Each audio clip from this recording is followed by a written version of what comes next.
Hello student, आप लोग कैसे हो। उम्मीद करता हूं कि आप लोग अच्छे होंगे और स्वस्थ होंगे। Welcome back our YouTube channel model coaching classes. Today we will discuss about 11 lecture first binomial theorem, द्विपद प्रमेय बोलते हैं इसको हिंदी में। और ये चैप्टर 8 है, एनसीईआरटी का है, ठीक है ना। क्या है एनसीईआरटी का ये चैप्टर नंबर क्या है 8, ठीक है ना। अब देखिए बच्चों, पहले आपको बाइनोमियल थ्योरम समझने से पहले दो चीजों को जानना पड़ेगा, परम्यूटेशन एंड कॉम्बिनेशन, क्रमचय और संचय।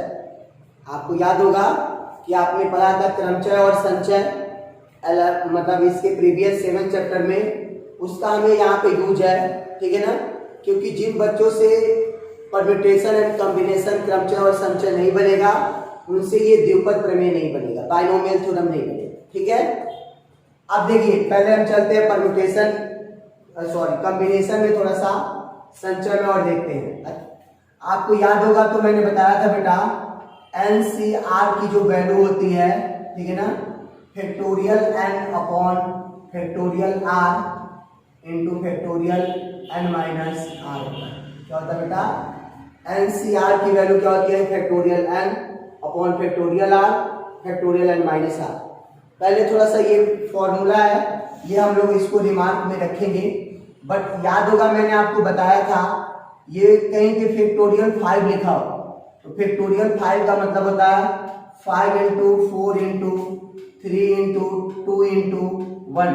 मतलब जो 5 लिखा है ना, उसको वहां से लेके 1 तक लिख देना है। जैसे मान लो मैंने फैक्टोरियल 8 लिखा, तो आप 8 से लेके 8 इंटू 7 इंटू 6 इंटू ऐसे करके कहाँ तक लिख दोगे। मान लो मैंने फैक्टोरियल 8 लिख दिया, तो आप कहाँ तक लिखोगे, 8 into 7 into 6 into 5 into 4 into 3 into 2 into 1, मतलब आप 1 तक इसको लिख दोगे, ठीक है। बहुत सारे मतलब बुकों में फैक्टोरियल 5 को ऐसे देके ऐसे भी इंडिकेट किया गया है, फैक्टोरियल 8 को ऐसे करके ऐसे लाके और यहाँ पे ऐसे इसको इंडिकेट किया गया बुकों में, लेकिन हम ऐसे ही लिखेंगे, ठीक है। अच्छा ये बताओ बेटा, फैक्टोरियल कहीं 9 लिखा हुआ है, तो फैक्टोरियल 9 को यदि हम लिख दे, देखो फैक्टोरियल की एक विशेषता होती है, क्वालिटी होती है। जैसे ये 9 को जब बाहर निकालोगे ना फैक्टोरियल से, तो ये जो हो जाएगा क्या हो जाएगा, 9 माइनस 1 हो जाएगा। मतलब ये कुल मिला के क्या हो जाएगा, 9 इंटू फैक्टोरियल में कितना आ जाएगा, 8 आ जाएगा। फैक्टोरियल में जब भी कोई चीज कॉमन करोगे तो वो चीज एक कम हो जाएगी। जैसे कहीं पे लिखा हो बेटा फैक्टोरियल n लिखा हो, तो यदि आप फैक्टोरियल n को बाहर निकालोगे तो क्या हो जाएगा, एक कम हो जाएगा ना, मतलब n माइनस 1 हो जाएगा। अब यदि आप इसे n है और n माइनस 1 है, इसको भी बाहर निकालोगे तो क्या हो जाएगा, n माइनस 2, n माइनस 2 को भी बाहर निकालोगे तो फैक्टोरियल में क्या बचेगा, n माइनस 3। अच्छा ये बताओ, फैक्टोरियल n है तो इसको कितना बार लिखेंगे हम लोग, इसको डॉट डॉट हम तब तक लिखेंगे जब तक ये 1 ना आ जाए। मतलब फैक्टोरियल n को हम लोग ऐसे भी लिख सकते हैं, n into n minus 1 into n minus 2 into n minus 3 और डॉट डॉट डॉट कहाँ तक, मतलब ऐसे ही 4 3 2 1। मतलब इसको तब तक लिखेंगे जब तक कि ये 1 ना आ जाए, ठीक है ना। मेरे बातों को आप समझ लेंगे। ये फैक्टोरियल लिखने का तरीका होता है, आप इसको सीखोगे तभी आपसे ये बनेगा। कहीं भी फैक्टोरियल 0 लिखा हो या फैक्टोरियल 1 लिखा हो, ये दोनों की वैल्यू 1 होता है। फैक्टोरियल 0 की वैल्यू भी 1 होता है, फैक्टोरियल 1 की भी वैल्यू क्या होता है बेटा, 1 होता है। अब आओ बेटा, यदि हम आपसे बोल दें 5c2 की वैल्यू बोल दें, 5c2 निकालो इस फॉर्मूले से, n के जगह पे 5 है और r के जगह पे 2 है, तो क्या लिखोगे बेटा, फैक्टोरियल 5 अपॉन फैक्टोरियल 2, और क्या लिखोगे, फैक्टोरियल 5 माइनस 2 लिखोगे कि नहीं बेटा। तो ये क्या आ जाएगा, 5c2 की वैल्यू बताइए। फैक्टोरियल 5 को बाहर निकालोगे तो फैक्टोरियल 4 को भी बाहर निकाल लोगे तो फैक्टोरियल में क्या बचेगा अपने पास, 3। जितना कॉमन करोगे उतना कम होगा। और फैक्टोरियल 2 को क्या लिखोगे, 2 इंटू 1, मतलब 2 इंटू 1, और इंटू में क्या हो जाएगा फैक्टोरियल 3, और ये 3 और 3 कैंसिल, 2 से ये कट जाएगा तो ये क्या बचेगा, 5 2 जा 10, मतलब 5C2 की वैल्यू कोई आपसे पूछेगा तो क्या बताओगे? 10 बताओगे। ठीक है ना? शायद आप मेरे बातों को अच्छे से क्लियर कर रहे होंगे। यदि मान लो मैं आपको समझाने के लिए बोल दूं 7C4 की वैल्यू बोल दूं तो आप क्या लिखोगे? फैक्टोरियल 7 अपॉन फैक्टोरियल 4 और इंटू 7 माइनस 4 लिखोगे कि नहीं? तो बताओ ये क्या हो जाएगा? 7C4 इक्वल टू क्या हो जाएगा? 7 बाहर निकालोगे, 6 बाहर निकालोगे, 5 निकालोगे तो इंटू में क्या आ जाएगा? फैक्टोरियल 4 आ जाएगा और नीचे भी फैक्टोरियल 4 है बेटा। और ये 7 में से जाएगा क्या? 7 में से 4 जाएगा तो फैक्टोरियल में क्या बचेगा? 3। और ये बेटा ये क्या हो जाएगा? ये फैक्टोरियल 4 ये फैक्टोरियल 4 और ये 4 कैंसिल हो जाएगा तो क्या बचेगा अपने को? 7C4 equal to 7 into 6 into 5 हो जाएगा। और ये 3 को क्या निकालोगे? 3 इंटू 2 इंटू 1 हो जाएगा। अब 3 से कट जाएगा तो 2 आएगा और ये 2 से 2 कट जाएगा। 7 5 35 मतलब 7 5 35 तो 7C क्या हो जाएगा? 4 किया तो क्या आ जाएगा? मतलब मेरे को जहाँ तक समझ में आ रहा है कि यदि कोई भी आपको दिया हुआ है 5C2 5C7 कुछ भी तो उसे आप क्या कर सकते हो? निकाल सकते हो। ठीक है ना? अब इस पे हम नेक्स्ट पॉइंट पे डिस्कस करते हैं और इसको समझने की कोशिश करते हैं। जो लोग हिंदी मीडियम वाले भी है बेटा, आप लोग कॉपी और नोट्स जो भी अपना कॉपी है और पेन ले लो और नोट करते रहो। ये सारी चीज़ें बहुत बेसिक है और एक अपना बहुत इंपॉर्टेंट एक रिमार्क है। रिमार्क बोलो या इसे फॉर्मूला बोलो। ठीक है ना? ये बहुत इंपॉर्टेंट है, इसका हमें बहुत ज़्यादा यूज करना है। ठीक है ना? तो मुझे उम्मीद है कि आप मेरी बातों को समझ रहे होंगे। आइए अभी हम और भी कुछ चीज़ें सीखते हैं। देखिए कैसे करना है। ये चीज़ें आपने नोट कर लिया होगा। अब हम लोग क्या काम करने वाले हैं? हम लोग ये करेंगे कि हम लोग कुछ डिफरेंट टाइप की वैल्यूज को क्या करेंगे? फाइंड करेंगे, जिनका यूज हमें बाइनोमियल थ्योरम में मतलब द्विपद प्रमेय में हमें करना है। देखिए जैसे बेटा अच्छा बताओ NC0 की वैल्यू कोई पूछेगा, NC0 की वैल्यू पूछेगा तो क्या लिखोगे? Factorial n upon factorial 0 upon factorial n minus 0 लिखोगे कि नहीं? यहाँ मतलब इक्वल में क्या लिखोगे? ये फैक्टोरियल n हो जाएगा और फैक्टोरियल 0 की वैल्यू 1 हो गया, n में से 0 जाएगा तो फैक्टोरियल n और n और n कैंसिल हो जाएगा, क्या मिलेगा? 1 मिलेगा। अब बताओ यदि हम NC1 की वैल्यू पूछे तो क्या बोलोगे? बताओ फैक्टोरियल n अपॉन फैक्टोरियल 1 और फैक्टोरियल n माइनस। अच्छा बताओ बेटा फैक्टोरियल में जितना कॉमन करते हैं एक माइनस हो जाता है तो n माइनस 1 हो जाएगा और नीचे आपके पास क्या आ जाएगा? 1 और इंटू क्या आ जाएगा? 1 लिखने का कोई मतलब नहीं है, n माइनस 1 ये कट गया तो क्या मिला आपके पास? n मिला। ठीक है ना? तो NC1 की वैल्यू क्या होता है? Factorial n। अब बताओ आपसे पूछ दूं मैं NC2 की वैल्यू क्या लिखोगे? फैक्टोरियल n अपॉन क्या लिखोगे? फैक्टोरियल 2 और फैक्टोरियल n माइनस 2 लिखोगे कि नहीं? यहाँ इक्वल n को बाहर करोगे तो n माइनस 1 आएगा और n माइनस 1 को भी बाहर कर लो आप। n माइनस 1 को बाहर कर लोगे तो क्या आएगा बेटा? देखिए हम देखते हैं। अब यहां से आप n माइनस 1 को भी बाहर कर लोगे, n minus n into n minus 1 बाहर हो गया तो फैक्टोरियल में n माइनस 2 बचेगा।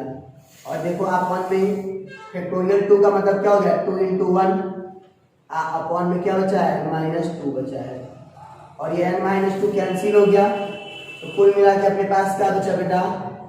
बताओ 1/2 n इंटू n माइनस 1। ये किसका वैल्यू होता है? NC2 का। यदि आपसे कोई बोलेगा NC3 क्या होगा तो आप क्या बोलोगे? फैक्टोरियल n हो जाएगा, फैक्टोरियल क्या हो जाएगा? 3 हो जाएगा और क्या हो जाएगा? फैक्टोरियल n माइनस 3 हो जाएगा। अब बताओ इसको क्या लिखोगे बेटा? फैक्टोरियल में एक से कॉमन करोगे n क्या मिलेगा? n माइनस 1 आएगा। यहाँ भी आप बेटा n माइनस 1 है तो यहाँ n माइनस 2 कॉमन कर लो तो फैक्टोरियल में n माइनस 3 बचेगा आपके और क्या बचेगा? देखिए 3 है तो फैक्टोरियल से बाहर निकालो, तो 3 इंटू 2 इंटू क्या हो जाएगा 1, और फैक्टोरियल में क्या हो जाएगा n माइनस 3 हो जाएगा। बेटा ये और ये कैंसिल हो गया, तो आपके पास क्या बचेगा बताओ, n into n minus 1 n minus 2 और 2 3 जा 6, मतलब n into n minus 1 into n minus 2 और अपॉन क्या हो जाएगा 6 हो जाएगा बेटा। ये तो जो भी आप बेसिक चीजें पढ़े हो बेटा, ये इस चैप्टर का नहीं है, ये किसका है, परम्यूटेशन एंड कॉम्बिनेशन का है, क्योंकि बाइनोमियल थ्योरम उन्हीं बच्चों से बनेगा जिनसे क्या मिलेगा, परम्यूटेशन एंड कॉम्बिनेशन मिलेगा, ठीक है ना, क्योंकि परम्यूटेशन और कॉम्बिनेशन का ही मैक्सिमम चीजें यहाँ पे हम यूज करते हैं, ठीक है। अब आइए समझते हैं बेटा ये बाइनोमियल थ्योरम क्या होता है।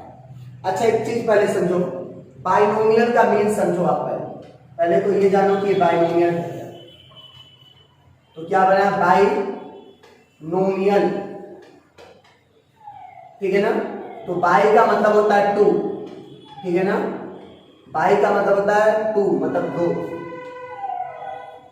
और नोमियल का मतलब होता है टर्म, पद, नोमियल का मतलब क्या होता है टर्म, ठीक है ना, नोमियल का मतलब क्या होता है जिसमें 2 टर्म, ठीक है ना, बाइनोमियल का मतलब जिसमें 2 टर्म।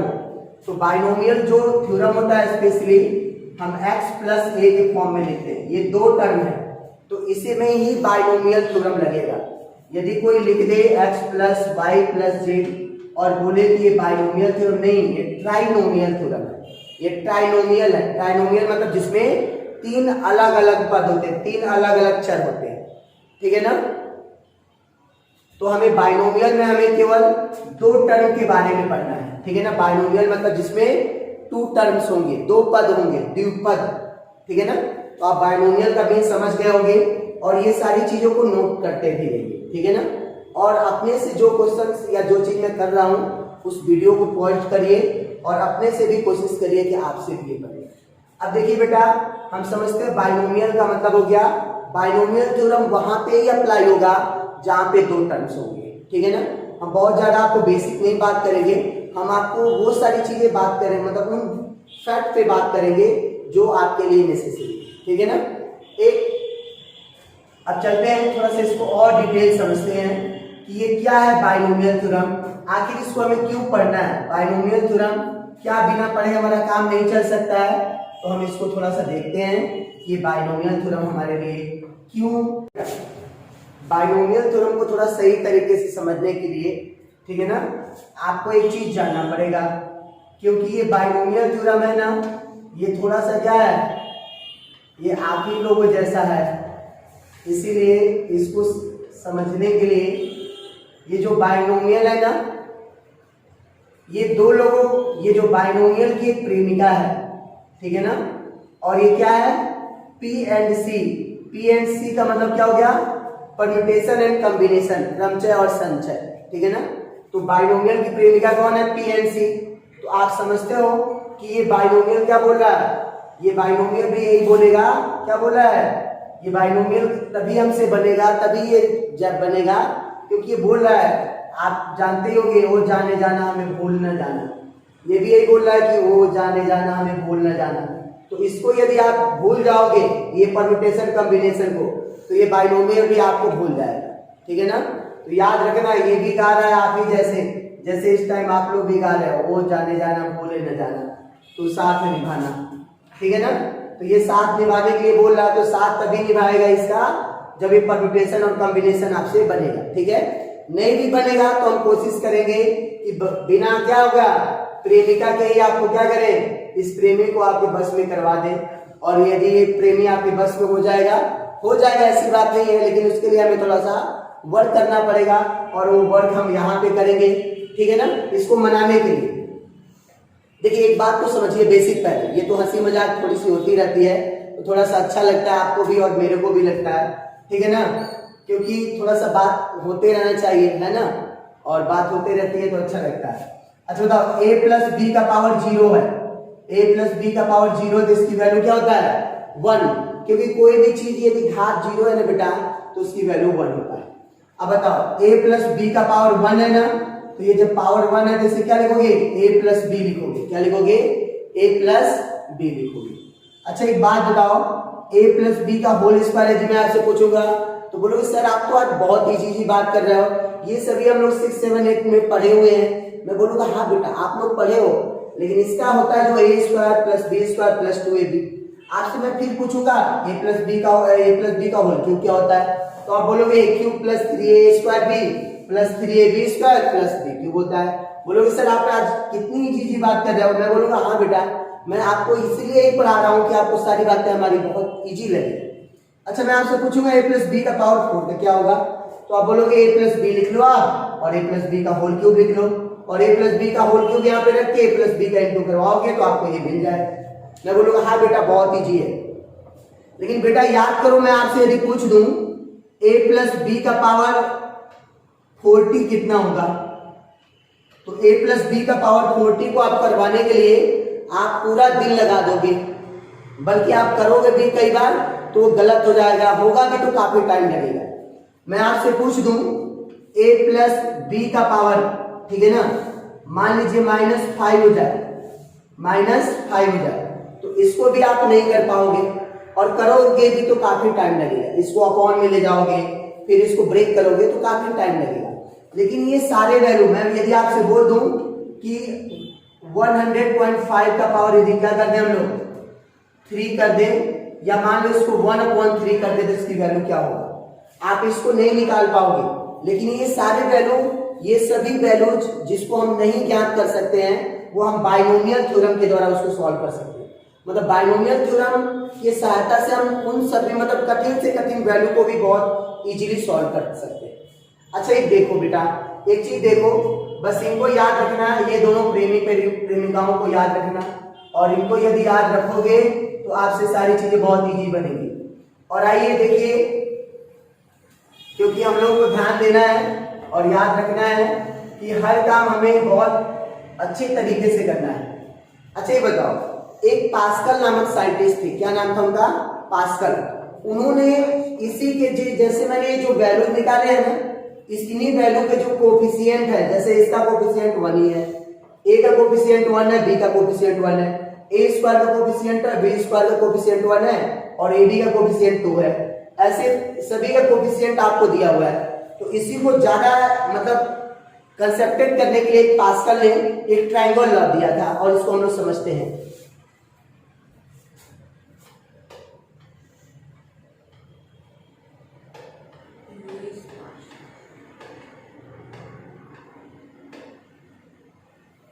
पास्कल ट्रायंगल लॉ या पास्कल ट्रायंगल, ये क्या होता है इसको आप समझिए थोड़ा सा।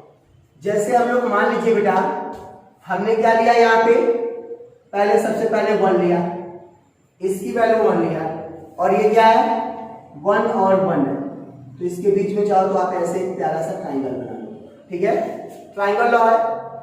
फिर आप देखो इसका कोफिशिएंट 1 है, 2 है, या चाहो तो आप पहले इसको ऐसे भी लिख सकते हो, क्या लिख सकते हो, a square plus 2ab plus क्या लिख लो इसको b स्क्वायर, क्योंकि इनके ट्रायंगल लॉ का ये खासियत था कि जैसे देखो ये 1 हो गया, ये क्या हो गया, ये 2 हो गया, ये 1 हो गया, ठीक है ना बेटा। तो ये क्या हो जाएगा, अगेन यहाँ पे एक प्यारा सा क्या करो ट्रायंगल बना लो, देख रहे हो, ये पास्कल ट्रायंगल लॉ था। अब बताओ इसमें क्या है, a 3 3b, मतलब इसका कोफिशिएंट 1 है, 3 3 1 है, ठीक है, तो इसका कोफिशिएंट 1 हो गया, इसका कोफिशिएंट क्या हो गया 3 हो गया, इसका भी कोफिशिएंट क्या हो जाएगा 3 हो जाएगा, इसका भी कोफिशिएंट 1 हो जाएगा। इसको भी आप चाहो तो ट्रायंगल लॉ में क्या कर सकते हो, ये पास्कल्स ट्रायंगल हो गया, देख रहे हो ये सभी 1 1 आ रहे हैं ना, ऐसे ये ट्रायंगल फॉर्म में बन रहा है ना, ट्रायंगल के रूप में बनता जा रहा है।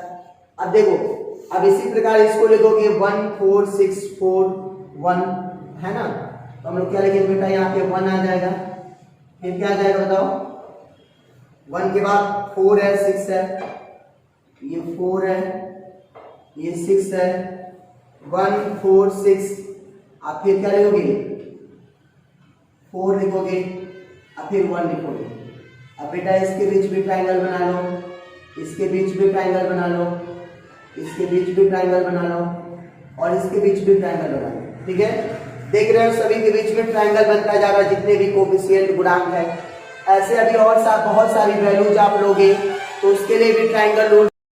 तो आप देख रहे हो पास्कल ट्राइंगल में क्या हो रहा है, जितने भी हम आगे कोफिशिएंट बढ़ाएंगे, यदि a प्लस बी का पावर 5 करेंगे, a प्लस बी का पावर 6 करेंगे, तो ऐसे ये ट्राइंगल क्या होगा, ये बढ़ता हुआ और ये ट्राइंगल के फॉर्म में ही रहेगा, ट्राइंगल के रूप में रहेगा। ठीक है ना, तो इसको पास्कल ट्राइंगल बोलते हैं। और आइए बेटा एक चीज और जानते हैं, एक चीज मैं आपको रिमार्क में बता दूं, रिमार्क में चूंकि मैं उस टाइम नहीं बता पाया, आप लोग भी रिमार्क याद रखिएगा, इसको थोड़ा सा देख लीजिएगा। हमको ये चीज ये रिमेंबर रखना है कि जो भी फैक्टोरियल होता है वो केवल परफेक्ट नंबर का ही फाइंड होता है। जैसे 3/2 का फैक्टोरियल क्या हो जाएगा, ऑक्टेंट नहीं होगा। ठीक है ना, ये सही नहीं है, ये रॉन्ग है। यदि कहीं फैक्टोरियल -4 हो तो ये भी रॉन्ग है। ठीक है ना, मतलब कहने का मीन ये है कि जो फैक्टोरियल हम लोग निकालेंगे बेटा वो केवल परफेक्ट नंबर का ही निकालेंगे, याद रखना है अपने को। नेगेटिव नंबर, रेशनल नंबर, इनका भी फैक्टोरियल नहीं होता है। अब आइए थोड़ा सा बेटा मैं आपको समझा दूं फैक्टोरियल का एक्सपेंशन कैसे होता है। फैक्टोरियल जो बाइनोमियल थ्योरम है, सॉरी बाइनोमियल थ्योरम का प्रसार कैसे होता है, बाइनोमियल थ्योरम को हम लोग कैसे इंडिकेट करते हैं, आज हम लोग ये समझेंगे। क्या समझेंगे बेटा कि बाइनोमियल थ्योरम को हम लोग कैसे मतलब रिप्रेजेंट करेंगे, कैसे हम उसका यूज करते हैं। ठीक है, तो देखिए सबसे पहले चीज बाइनोमियल थ्योरम लिखा होगा x प्लस a का पावर n लिखा रहेगा। क्या लिखा रहेगा, x प्लस, देखो बाइनोमियल है, बाइनोमियल तो बाई मतलब दो और नोमियल मतलब टर्म, दो टर्म ही होंगे और ये पावर n है। n ये देखो इवन नंबर भी हो सकता है, ऑड नंबर भी हो सकता है, ये कहा नहीं जा सकता है। ठीक है, तो बताओ, देखो ध्यान देना, अब यहाँ पे x का पावर स्टार्टिंग में मैक्सिमम होता है, x का पावर मैक्सिमम होगा, मैक्सिमम कितना होगा, x का पावर n होगा। उसके बाद x का पावर डिक्रीज करेगा, x का घात घटता जाएगा और a का घात यहाँ पे मिनिमम होगा और a का घात बढ़ता जाएगा। स्टार्टिंग में बताओ क्या होता है, x का पावर मैक्सिमम होता है और a का पावर मिनिमम होता है। मतलब कहने का मीन क्या हो गया कि शुरुआत में जो होता है x का घात अधिकतम होता है, a का घात न्यूनतम होता है। और जैसे ही हम उसका प्रसार एक्सपेंशन करते हैं तो x का घात घटने लगता है और a का घात बढ़ने लगता है। और एक समय ऐसा आता है लास्ट टाइम जहां a का घात अधिकतम हो जाता है और x का घात 0 हो जाता है। देखो कैसे लिखते हैं बेटा, देखो NC0 x का पावर n माइनस 0, a का पावर 0, फिर क्या लिखोगे आप, NC1 s का पावर n माइनस 1, a का पावर 1 प्लस NC2 x के पावर n माइनस 2 और a का पावर 2, फिर क्या लिखोगे NC3 x के पावर n माइनस 3 और a का power 3 plus dot dot dot plus क्या लिखोगे NCr x के power n minus r, a का power r plus dot dot dot, ठीक है ना, डॉट डॉट डॉट। क्यों बेटा, मैंने देखो NC3 तक लिखा, फिर NC4 भी होगा, NC5 भी होगा। मान लो ऐसे बीच में कोई टर्म आ गया, NCr आ गया। NCr मतलब कौन सा टर्म है मुझे नहीं पता है, मतलब ये इवन भी हो सकता है और भी हो सकता है। ठीक है ना, तो अभी ये कंफर्म बता पाना कि NCr R कौन सा टर्म है ये कोई नहीं बता पाएगा। ठीक है, अब ऐसे ही जब डॉट डॉट करेंगे तो हम एक्सपेंशन कहां तक करते हैं किसी चीज का, जब तक कि ये भी ना आ जाए, मतलब ये NCn हो जाएगा और x के पावर n माइनस n हो जाएगा और a का पावर क्या हो जाएगा बेटा, n हो जाएगा। इसका हम लोग यहां तक एक्सपेंशन करेंगे। अच्छा एक बात बताओ, आप थोड़ा सा मेरी बातों को कंसेप्ट किए होंगे या अंडरस्टैंडिंग कर रहे होंगे, तो ये क्या हो जाएगा बेटा, ये क्या हो जाएगा, a का पावर n क्या हो जाएगा, जल्दी बताओ।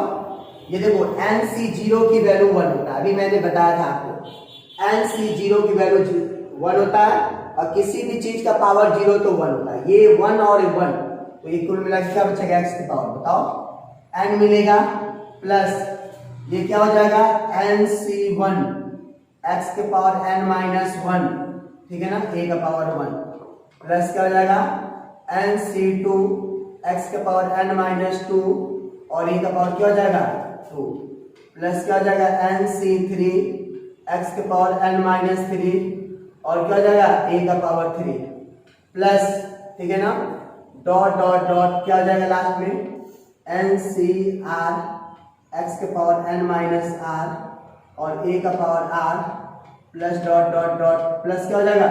देखो मैंने बताया बेटा ये एन सी एन की वैल्यू 1 होता है, जब ये दोनों सेम हो जाए तो वैल्यू 1 होता है और एन में से एन जाएगा तो एक्स के पावर 0 और किसी भी चीज का पावर 0 तो इसकी वैल्यू 1, तो क्या बचेगा यहाँ पे केवल ए का पावर क्या मिल जाएगा एन।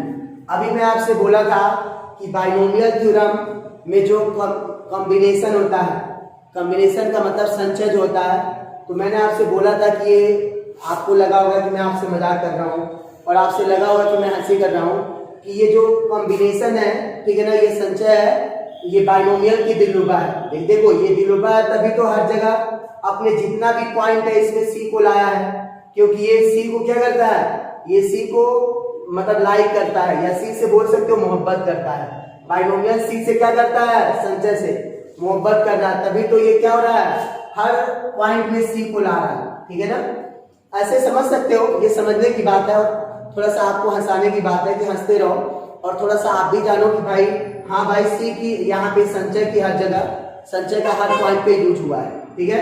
अच्छा बताओ बेटा, कई बुकों में ऐसे इसको लिखा गया है x प्लस ए का पावर n, ठीक है, x के पावर n को n ही लिखोगे, nc1 का जब वैल्यू निकालोगे, अभी मैंने निकाला था आप जाके नोट करिए, nc1 की जो वैल्यू आपने निकाला था ये n निकाला था और x के पावर n माइनस 1 और a हो जाएगा, प्लस nc2 की वैल्यू जो आप लोगों ने निकाला था n into n minus 1 upon क्या निकाला था 2 निकाला था, x के पावर n माइनस 2 a का पावर क्या जाएगा 2 हो जाएगा, plus n into n minus 1 n minus 2 upon क्या जाएगा फैक्टोरियल 6 हो जाएगा और क्या हो जाएगा x के पावर n माइनस 3 हो जाएगा और a का पावर क्या हो जाएगा 3 हो जाएगा, ठीक है ना।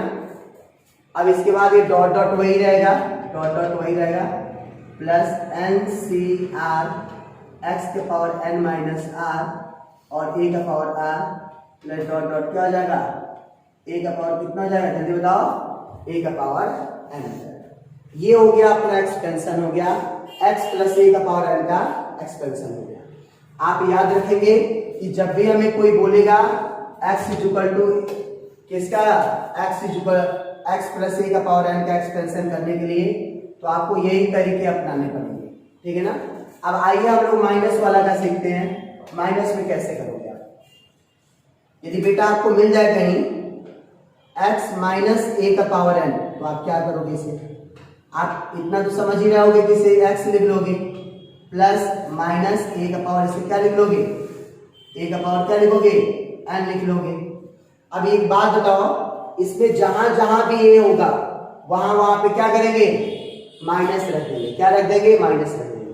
तो बताओ माइनस रखोगे तो क्या बन जाएगा, ये यहाँ क्या हो जाएगा x के पावर n हो जाएगा प्लस nc1 x के पावर n माइनस 1 अब माइनस a हो जाएगा कि नहीं, प्लस क्या हो जाएगा nc2 x की पावर n माइनस 2 और माइनस a का पावर क्या हो जाएगा 2 हो जाएगा, प्लस क्या हो जाएगा जल्दी बताइए nc3 x की पावर n माइनस 3 और माइनस a का पावर क्या हो जाएगा 3 हो जाएगा, प्लस डॉट डॉट क्या हो जाएगा जल्दी बताइए ncr x की पावर n माइनस r और माइनस a का power r plus dot dot क्या हो जाएगा माइनस a का पावर क्या हो जाएगा। आप मेरे बातों को बहुत अच्छे तरीके से समझ रहे हो, मतलब देखो मैंने क्या किया x माइनस a का पावर n था तो इसे x प्लस ब्रैकेट में क्या लिख सकते हैं माइनस a का पावर n और ये ब्रैकेट से बाहर निकालोगे प्लस माइनस तो माइनस ही आएगा। अब इस फॉर्मूले में जहां जहां भी a है वहां पे माइनस है, यहाँ पे क्या कर दिया मैंने पुट कर दिया, तो बेटा क्या आएगा जल्दी बताइए आप, x माइनस a का पावर n का एक्सपेंशन क्या आएगा जल्दी आप बताइए, तो क्या करोगे जल्दी बताओ x का पावर n। अब देखो जब कोई भी चीज निगेटिव होता है ना और उसका जो पावर होता है ऑड नंबर आएगा तो निगेटिव आएगा, इवन नंबर आएगा तो पॉजिटिव आएगा। आप लोग जानते हो ये चीज। जैसे मैंने कहीं पे लिख दूं, मैं मान लो माइनस ए का पावर 2 लिख दूं, तो क्या आएगा, ये ए स्क्वायर आएगा। माइनस ए का पावर 3 लिख दूं, क्या आएगा, माइनस ए क्यूब आएगा। समझ रहे हो आप? तो ये सारी चीजें अभी हमको जानना है। तो बताओ, ये माइनस है, पावर ऑड नंबर है ना, तो प्लस माइनस से क्या हो जाएगा, माइनस NC1 x की पावर n माइनस 1 और a हो जाएगा, प्लस कितना हो जाएगा, NC2 x की पावर n माइनस 2 और a स्क्वायर। अच्छा बताओ बेटा, यहाँ पे मैंने प्लस क्यों लिखा, क्योंकि ये इवन नंबर है, सम संख्या है। सम संख्या का जब कोई भी पावर निगेटिव होता है तो पॉजिटिव आता है। अब ये जो कोई ऑड नंबर है ना, तो अगेन ये क्या आएगा, निगेटिव आ जाएगा।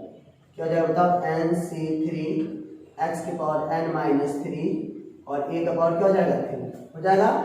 फिर क्या जाएगा, माइनस के बाद अगेन प्लस आएगा, तो ये कोई प्लस हो गया, डॉट डॉट डॉट कहाँ तक, प्लस। अच्छा एक बात बताओ बेटा, इस -1 के जगह आप क्या लिख लोगे, यदि -1 पहले लिख लो, r लिख दो, और NCr x के पावर n माइनस r और a का पावर r लिख लो, प्लस डॉट डॉट डॉट क्या हो जाएगा, अगेन यहाँ -1 का पावर क्या लिखोगे, n और a का पावर n लिख लोगे। अब देखो बेटा, मैं इसको थोड़ा सा क्लियर कर रहा हूँ चीजों को आपको समझाने के लिए, ठीक है। अच्छा देखो बेटा, जैसे मैंने अभी लिखा ना, यहाँ पे मान लो माइनस ए का पावर क्या था, n था, आप इसे क्या लिखोगे, -1 इंटू ए का पावर क्या लिखोगे, n लिखोगे। ये पावर है तो दोनों का है ना, तो -1 का पावर n इंटू क्या लिख सकते हैं, a का पावर n। तो हम लोग क्या कर सकते हैं, माइनस ए के पावर n को क्या लिख सकते हैं, -1 का पावर n इंटू a का पावर n, ये लिख सकते हैं ना। इसी प्रकार मैंने यहाँ पे a का पावर r, मतलब इसको भी मैंने लिख लिया है, ठीक है ना। अब एक चीज और, अब आज बहुत इंपोर्टेंट पॉइंट मुझे लग रहा है कि आपको थोड़ा सा क्लियर करना है, ठीक है ना, आपको कंसेप्ट करना है। तो वो पॉइंट क्या है, देखिए मैं बताता हूँ।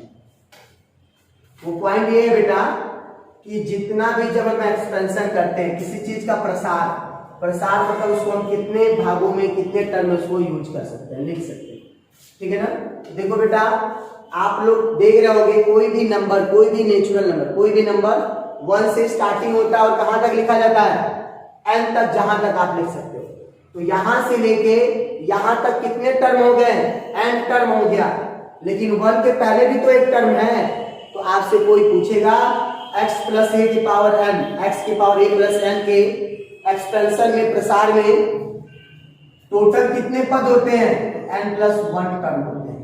कितने होते हैं, n प्लस 1 टर्म होते हैं, ठीक है ना। 1 प्लस n टर्म्स होते हैं, मतलब n प्लस 1 पद होते हैं। देखो यहाँ 1 स्टार्ट हुआ, ये 3 ऐसे बेटा यहाँ तक n तक है, तो ये टोटल n टर्म हो गए, n पद हो गए। लेकिन एक पद बेटा इधर भी तो है, तो टोटल पद है। यदि पूछेंगे आपसे कि x प्लस a के पावर n के प्रसार में कितने पद होते हैं, तो n प्लस 1 पद होते हैं। अच्छा एक चीज और पूछता है बेटा अपने से, general term TR plus 1, TR plus 1 क्या होता है, जनरल टर्म। इसको हिंदी में क्या बोलते हैं, व्यापक पद। क्या बोलते हैं, व्यापक पद। तो देखो जनरल टर्म का मीन क्या हो गया बेटा, देखो ये 1 से लेके कहां तक है, ये r तक है, तो ये टोटल टर्म r हो गए। यहां से लेके 1 से ये 2 है, 3 है, ऐसे r है, लेकिन एक इधर भी है, तो ये यहां तक, यहां से तो यहां तक r हो गया, और ये 1 एक्स्ट्रा है, तो r प्लस 1 टर्म की वैल्यू क्या होता है, NCr x की पावर n माइनस r और a का पावर क्या हो जाएगा, r। ये फॉर्मूला आपने को याद रखना है, जनरल टर्म ऑफ एक्सपेंशन, प्रसार का व्यापक जो पद होता है, ठीक है ना। तो TR plus 1 is equal to NCr x के power n minus r, a का पावर r होता है। इसको हम लोगों ने बहुत अच्छे से समझ लिया। अब इसके बाद हम आएंगे बेटा, नेक्स्ट लेक्चर में आएंगे, लेक्चर नंबर 2 होगा, तो हम लोग उसका और भी एक्सपेंशन करेंगे और डिफरेंट टाइप्स के क्वेश्चन को हम लोग सॉल्व करेंगे और देखेंगे कि कैसे ये होता है। ठीक है, थैंक यू, और मेरा वीडियो देखने के लिए थैंक्स। और यदि कोई प्रॉब्लम हो तो इसमें आप कमेंट करिए, बताइए। Thank you all of you.